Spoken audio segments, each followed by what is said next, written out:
ভেজে নিয়েছি। এখন আমি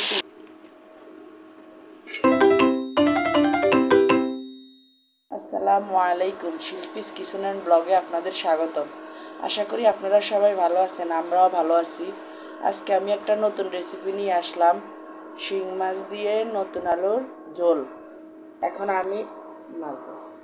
আমি মাছটাকে আগে ধুয়ে বেছে কেটে সুন্দর করে ম্যারিনেট করে রাখছিলাম। এখন আমি মাছটাকে একটু হালকা ভেজে নেব।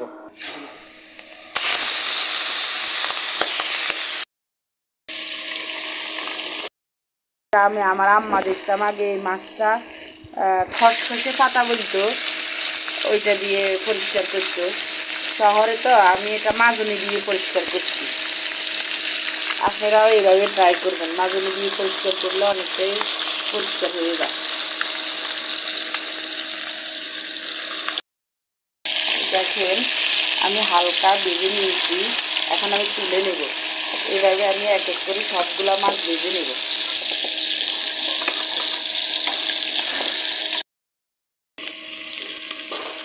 এইভাবে আমি সবগুলা মাছ ভেজে নিলাম।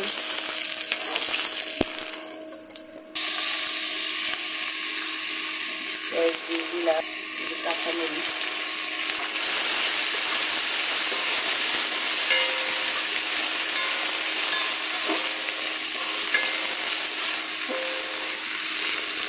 রসুন বাটা, স্বাদ মতো লবণ,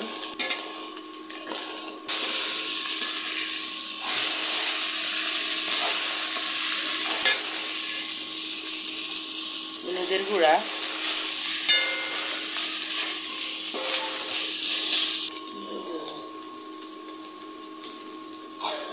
মরিচের গুঁড়া,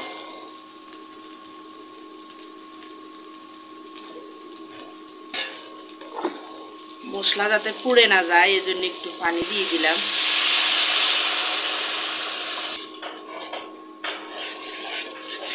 দিয়ে দিব টমেটো,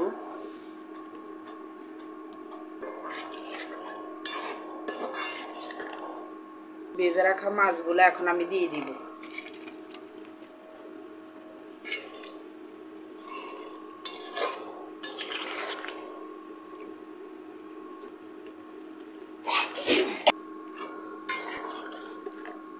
এখন দিয়ে দিব আমি জিরের গুঁড়া। এখন আমি জিরের গুঁড়াটা দিয়ে দিলাম। এখন আমি কষিয়ে নেওয়ার জন্য কিছুক্ষণ ঢাকনা দিয়ে রাখবো। এখন আমি কিছুক্ষণের জন্য ঢাকনাটা দিয়ে দিলাম। এখন আমি ঢাকনাটা উল্টিয়ে দেখব কেমন হয়েছে। সুন্দর একটা ঘ্রাণ বাইরেছে। দেখেন কি সুন্দর একটা কালার হয়েছে।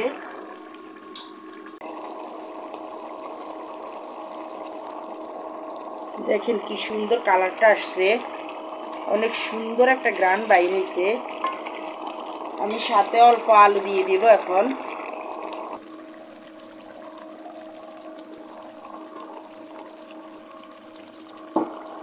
আলুটা দিয়ে আমি আরো কিছুক্ষণ কষিয়ে নেব।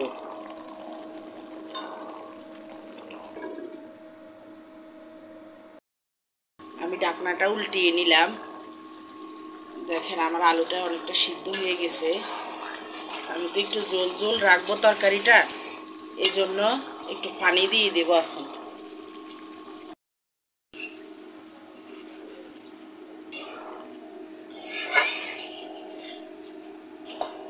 দিব।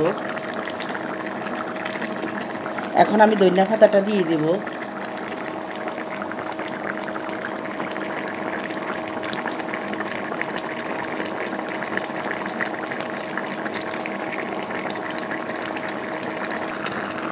এটা আমার হাতে বানানো একটা মশলার গুঁড়া, গুঁড়াটা আমি একটু দিয়ে দিলাম।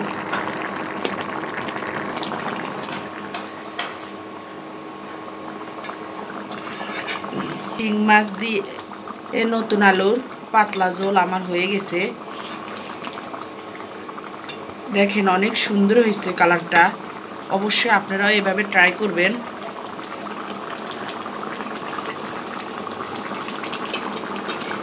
আমার তরকারিটা আজকের জন্য হয়ে গেছে। আজকে এই পর্যন্তকে। আল্লাহ হাফেজ। অবশ্যই লাইক শেয়ার কমেন্ট করে দিবেন। এভাবে আপনারা আমার পাশে থাকবেন, আমাকে সাপোর্ট করবেন।